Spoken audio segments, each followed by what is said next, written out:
Сәлем достар, есімім Әсел, менің каналыма қош келдіңіздер.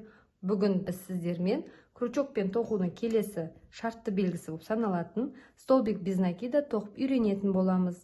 Сабағымызды бастамас бұрын алда шығатын видео сабақтарды жіберіп алмау үшін каналға жазылып, қоңыраушаны басып қойыңыз.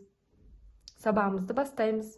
Ол үшін бізге цепочка из воздушных петель қажет болады. Оның тоқылу жолы менің каналымда бар. Видеоның астына ссылкасын қалдыратын боламын.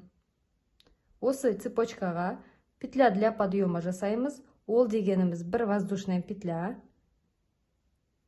Енді жоғары қарай көтерілеміз. Ол үшін жаңағы тоқыған воздушная петлямызға еш нәрсесіне тиіспей, жанындағы воздушная петлядан крючогымызды жаймен өткіземіз. Міне осылай өткізгенде бізде екі жіптің астынан өтеді крючогымыз. Жіпті іліп, крючокқа сыртқа алып шығамыз. Міне крючогымызда екі петля пайда болды. Осы екі петляны жаңадан крючогымызға жіп іліп, екі петлядан өткіземіз. Міне бірінші столбик без накида пайда болды. Жанындағы воздушный петляға тағы да тоқимыз.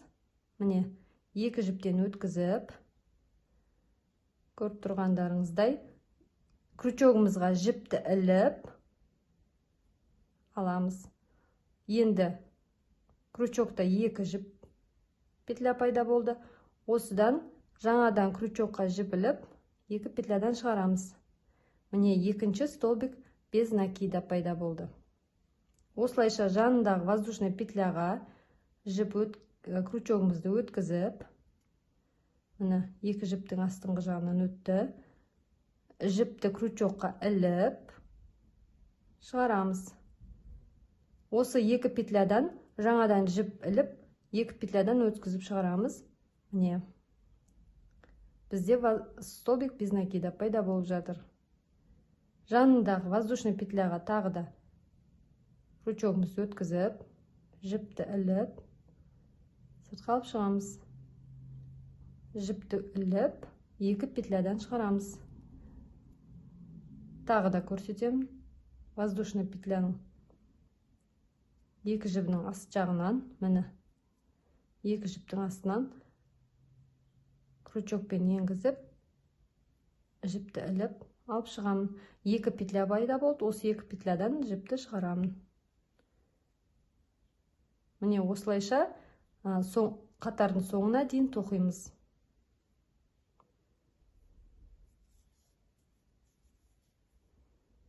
Міне қатарымыздың соңына жеттік. Осылай столбик без накидамен аяқтаймыз. Міне. Енді осы соңғысын кеп тоқып болған соң, тоқымамызды осылай теріс айналдырамыз. Айналдырғандарымызда міне мынау столбик без накиданың артқы жағы. Жаңағы тоқығанымыз ол алды. Міне оң жағы. Енді біз теріс қараттық. Осылай болды. Енді келесі екінші қатарға көшеміз. Ол үшін тағы да петля для подъема жасаймыз. Міне оған еш нәрсе тоқымай, міне келесі осы шыққан көтерілген жерімізден бір столбик, міне қараңыздар, өзі көрініп тұрады. Біз жаңағы көрсетсем тағы да сөгіп көрсетейін. Міне осылай аяқталды. Біз бір воздушный петля подъема жасадық. Енді мынау тұрған петляға кіргіземіз. Оны қалай істейміз? Мына жерден әр столбиктің аяқталған жерінде осылай арқасында өрілгеннің астыңғы жағынан кіргізсек, міне петлямызды алып шығамыз крючокпен. Осылай екі петля пайда болды. Жаңа крючокқа жіпті іліп, екі петлядан шығарамыз. Тағы да көрсетемін.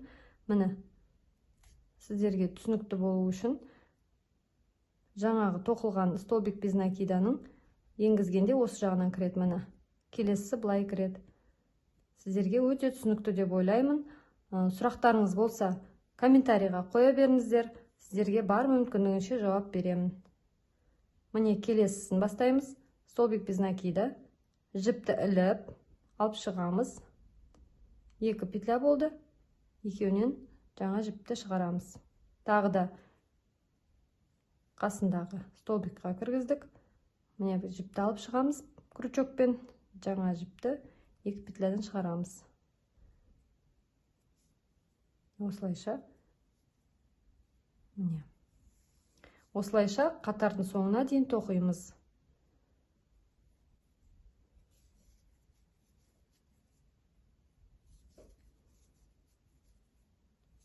Қатардың соңына жетіп қалдық. Міне соңғы петлямызды осында кіргізіп, міне. Енді аяқтаймыз. Біздегі тоқылған екі қатар болды. Бұлай да қарасаңыздар, міне бұлай да қарасаңыздар, екеуі де әдемі біркелкі болып шықты.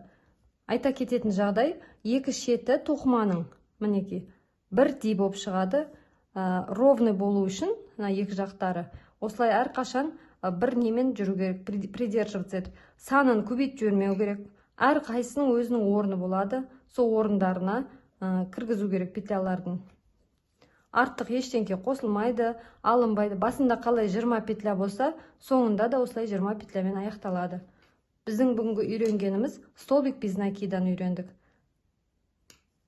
Видеом ұнап жатса, болашақта тоқыманың шартты белгілері күрделене береді. Сол үшін видео сабақтар жіберіп алмау үшін каналға тіркеліп, лайк басып, пікір қалдыруды ұмытпаңыздар. Сіздермен болған Әсел, барлықтарыңызға сәттілік.